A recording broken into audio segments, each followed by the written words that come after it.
Hey, this TK Irish, and man, it's college football weekend. And if you like college football, this is the place to be with the Camp Kennerk College Football Conference. And even if you don't like football, you still need to be here because we got a lot to talk about. Doug the neighbor's got some great information, and hey, it's Thanksgiving weekend, so a lot of things are going on with family, friends. Of course, there's a lot of alcohol, food, and conversations. And so, in our family, there's always a big gathering, 10, 15, 20 people sitting around. And every time you sit and you're telling stories. And so we sort of have a custom in our family that if someone starts telling a story, and they've already heard it, they go like this. I've heard it once, I've heard it twice, I've heard it three times, and then you just can't tell the story, right? Well, I started to tell a story that I was very proud of, and then all of a sudden I saw them go 5, 10, 15, 20. They've heard it 20 times. I said, there's no way you've had this 20 times. I just made it up. And they just laugh. So, it's a tough crowd around there, Douglas. And but we made it. It was fun. And everybody will go back home thinking of a new story for next time when we get together for Christmas.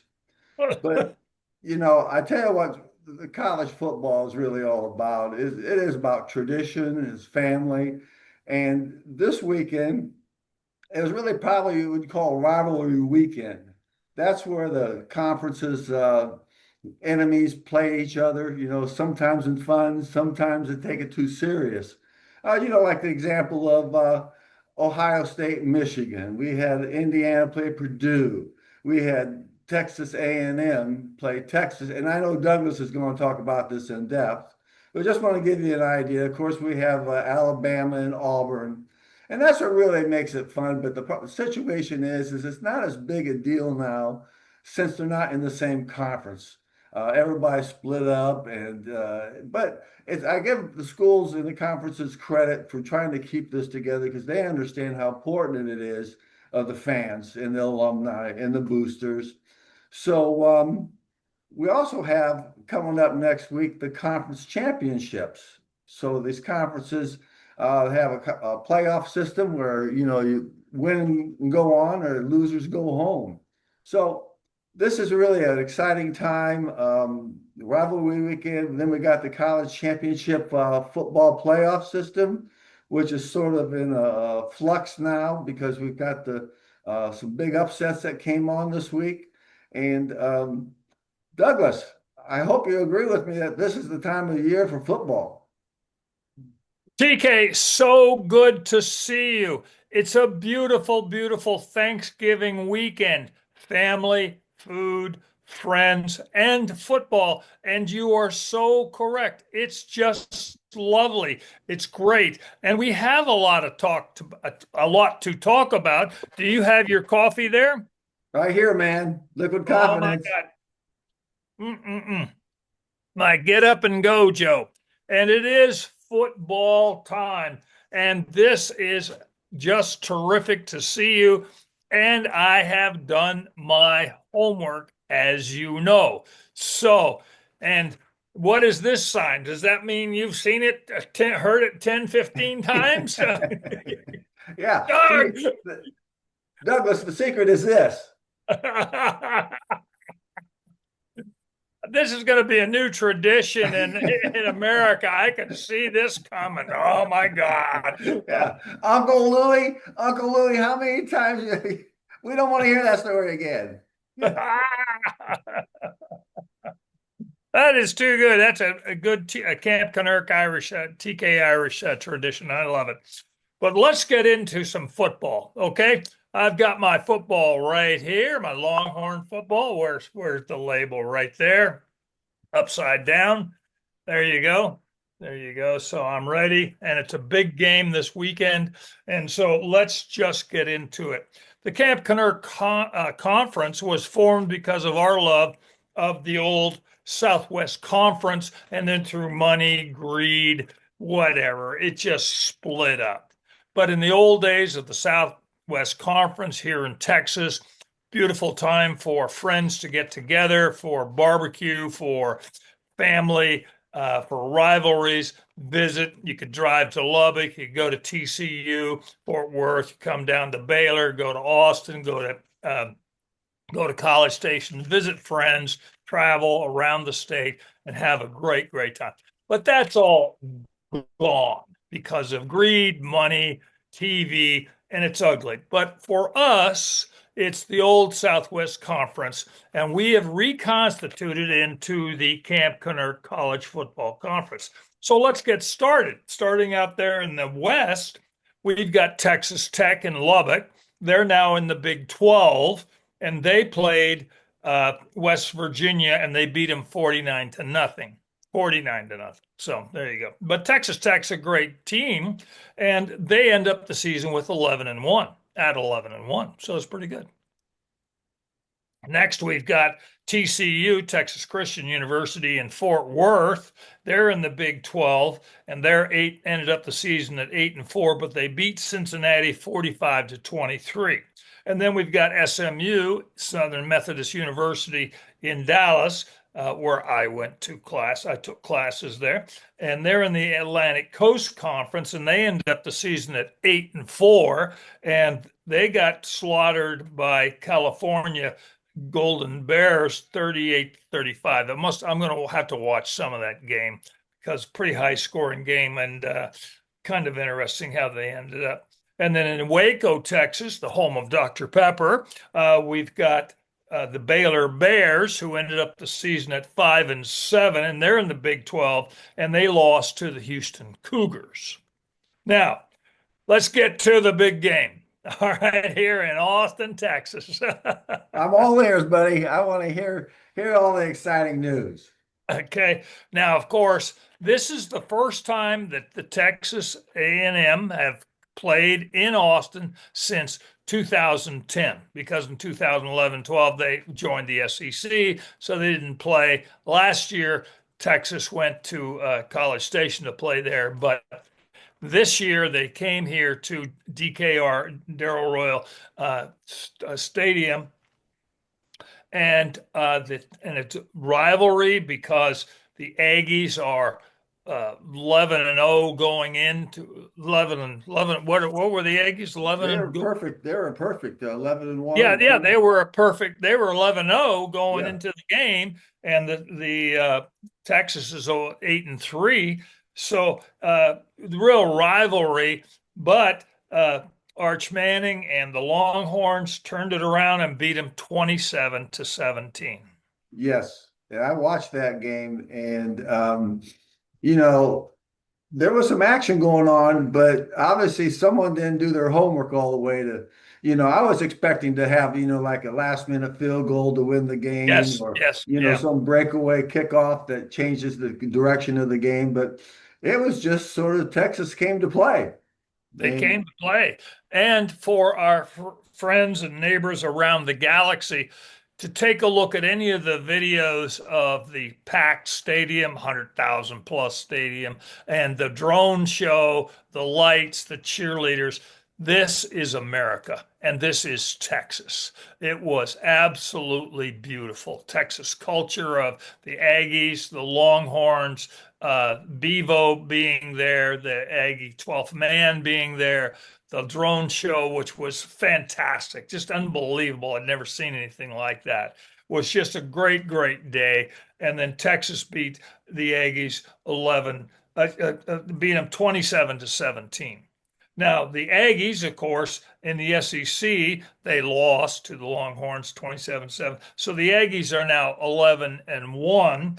And then, of course, moving over to Houston, where Rice was in the original Southwest Conference, but they're the Cream Puffs, and they're not supposed to be playing football. They're in the brain. What do you call it? The Brain League? yeah, yeah, they're the code writers. They're the AI guys. They're So the Princeton. actually, we need to pony up to those guys since AI is so prominent. Maybe they could give us some insight on how to pick our teams a little bit better. I like Yeah. that. Hey, that was even an original idea, Douglas. I'm so proud of myself. You're always full of good ideas. Full of it, I'll say. A good idea. Some good ideas. Now, next we've got Oklahoma State up there in Stillwater. They're in the Big 12, but I've never cared about them, you know. But Oklahoma State had a little trouble this year. They're 1-11, and they Yeah. fired Mike Gundy. And Mike Gundy is the guy who turned the entire program around so that money flowed to the from the alumni for the school. They were considered something, but something went wrong. Everything got sideways this year because it ended up being 1-11, and they fired Mike Gundy. Well, Douglas, this is the time of year that the resume writers for college football coaches are very busy. I don't, how do you do this? How do you do a 1-10 season and which is a failure, right? And then Yes. you go and interview and they say, "Oh, that was a fluke." I'll get you the conference championship. Watch, I can do it. And everyone goes, "Oh, okay. How much money do you want?" So that's Well, again, you go fishing and golfing for 2 years, and then everybody forgets, and then there's always some school who believes in you, maybe a school a step down division or something. Well, he did this, but he had a bad year, So that's how it works. yeah. And then Well, of course not you're getting bought out on your buyout. yes. And of course, now the great excuse is, well, it was the transfer portal. I didn't get enough NIL money. It really gives them an excuse. Before it used to be, well, we had a couple key players get injured or they got thrown in Yeah. jail but now they've got an expanded list of excuses. And I got to tell you, sometimes these coaches get pretty creative in how they design this stuff. The excuses. But look at it this way. NIL money, you paid the wrong guy. Well, they got to vet the students better. You're paying an 18-year-old kid. I've always thought that anybody who wants to put their career on the line with the 18-year-old, 19-year-old kids being the reason for your job, that's not really a good decision, in my opinion. And you got two boys, so you've been through that. And they're good kids, but you've been through that. Yes. Okay, let's move on to the Arkansas, which is up there in Fayetteville. They're in the SEC, and they are 2-10, and they had a bad season because usually Arkansas is a pretty good team. They lost to the Missouri Tigers 31-17, and then next in there in Norman, Oklahoma, we've got the SEC. We've got Oklahoma. They ended up being 10-2, and they beat LSU Tigers 17-13. So that is basically the Camp Kennerk College Football Conference from the old Southwest Conference, which we are following. Excuse me, which we've been following. Now we've got our teams from our heart. First off, we've got Notre Dame, your team that is from your heart. Yes. Okay. Now they're an independent, and they ended up being 10-2. In their last game of the season, they beat Stanford 49-20. Stanford being in the Brain League. So, come on, Stanford, write Yeah. code, you Yeah. know, just do something. Do AI on recruiting or something like that. Or help me to figure out how to unplug the toilet. Well, I just can't. The carburetor's all screwed up this week too. Yeah. Yeah. Yeah. Come on, guys. Do what you do best, not what you think you do best. Then tell me why I studied parallelograms in high school. I've never seen parallelogram season. Yeah. Tell me what, please, please. Okay, following my team, the University of Texas El Paso, UTEP, out there, they're in the Conference USA this year. Next year, I don't know. 2 years from now, I don't know. They're moving again. They ended up the season at being 2-10, and they got shellacked by the Delaware Fighting Blue Hens, 61-31. And they got, but as we talked about before, they flew all the way to Delaware from El Paso, and think of how many frequent flyer miles they got out of that deal. Forget about the game. Forget about the payoff. Let's just So, talk about what it's about. It's the miles. yes, and but you see, the thing is about this week, week 13, rivalry week. The University of Texas El Paso's big rivalry is New Mexico State in Las Cruces, which is just up the street, yeah, 20, 30 miles away from El Paso. So that they played that last week. Well, why did they do that? I don't know. I don't get it.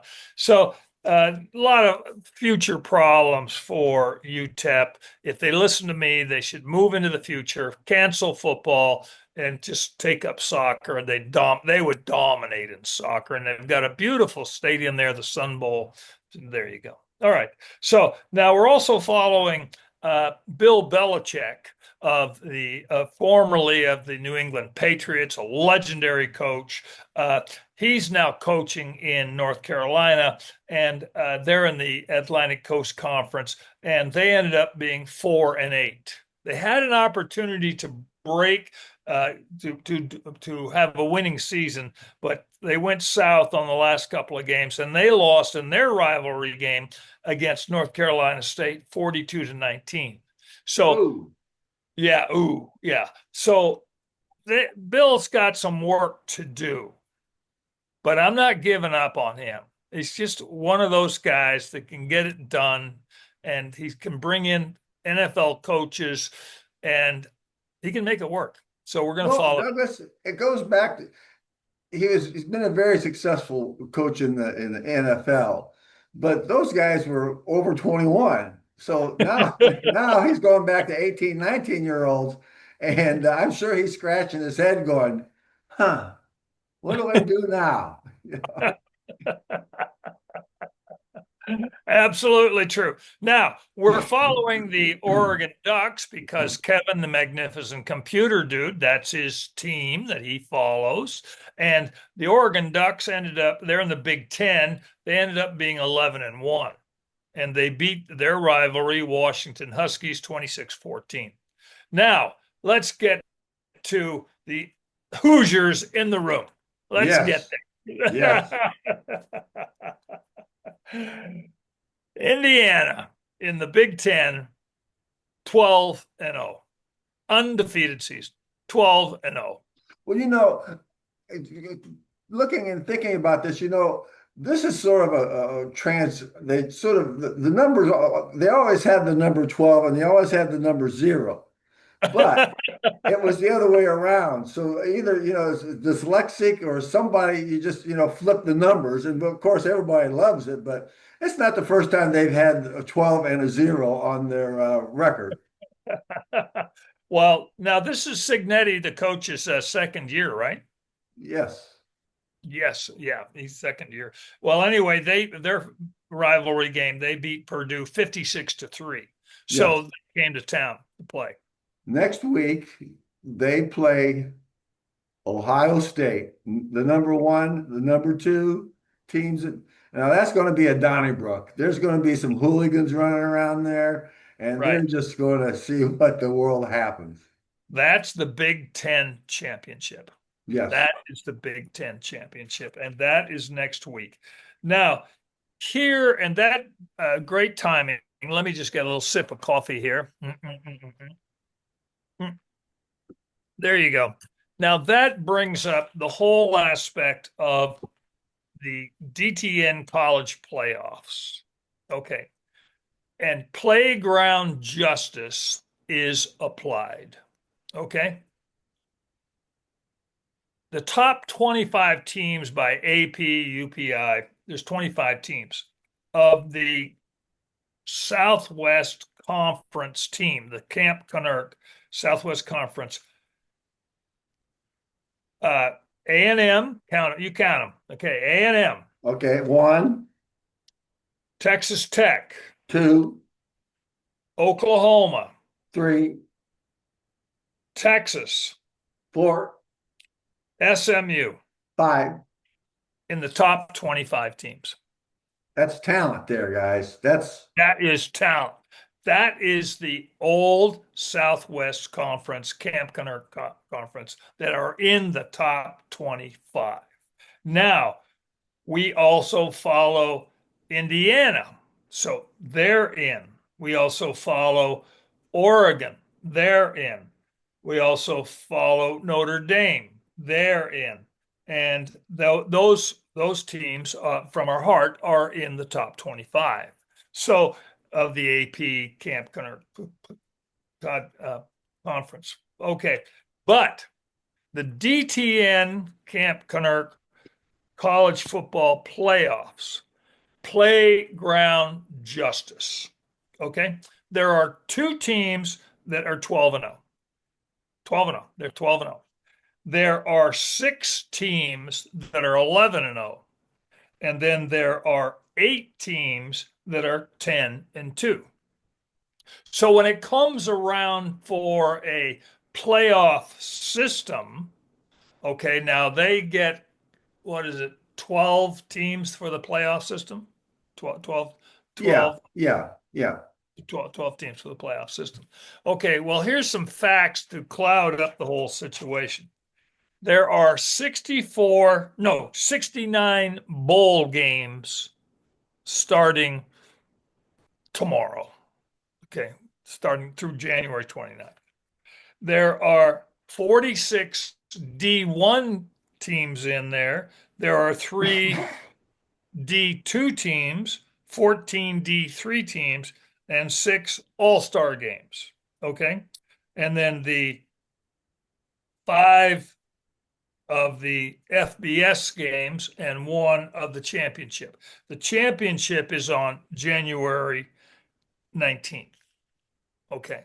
So there's a lot of bowl games, and they're all going to vie for TV. But if you're in that area, your team, yeah, maybe you'll watch. But I remember last year some of these watching some of these. There was nobody in the stands.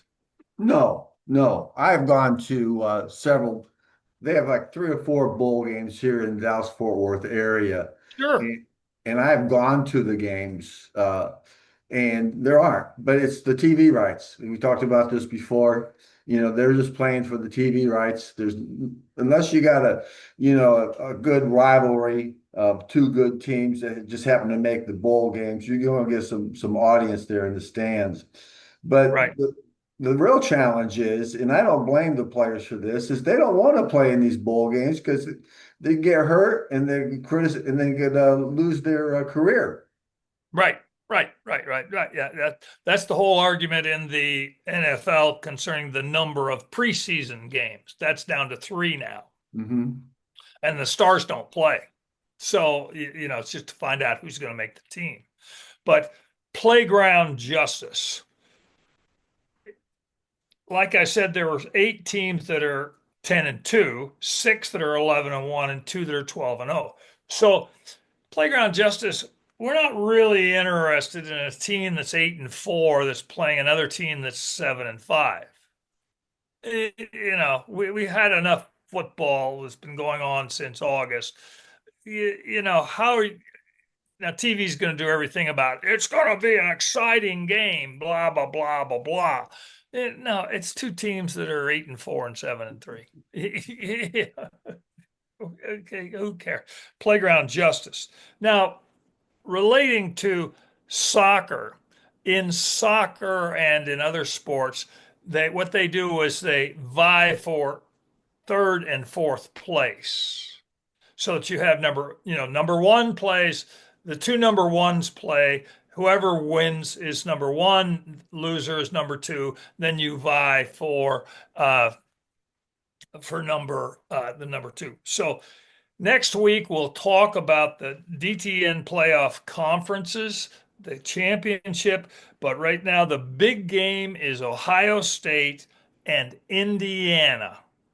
Ohio State and Indiana. And that is the big game, and it's coming up. Now, on that note, which one do you think is number one by the DTN numbers? Using average yards per game plus points to get a number, and average yards per game plus points to get another number for Indiana. Which team do you think is number one? Well, that's a good question, Douglas, and I've sort of eyeballed this a little bit here and there. And I really got to say, I think Indiana, uh, they've scored a lot more points. If you're talking about points scored and yards, and they got a great quarterback, I'd have to say Indiana. You're absolutely true, TK. The combination of yards per game plus points equals 10-15, a number 1015. Ohio State 438 average yards per game and points 444 equals 882. So that's almost 100 and 120, 140 points difference. So Yes. Indiana is truly number one. Well, and we'll see them prove it next Saturday. Absolutely true. TK, thank you very much. It's a beautiful, beautiful weekend. Thanksgiving. Very thankful for doing this with you. Go Cowboys. Aaron Goodbraw.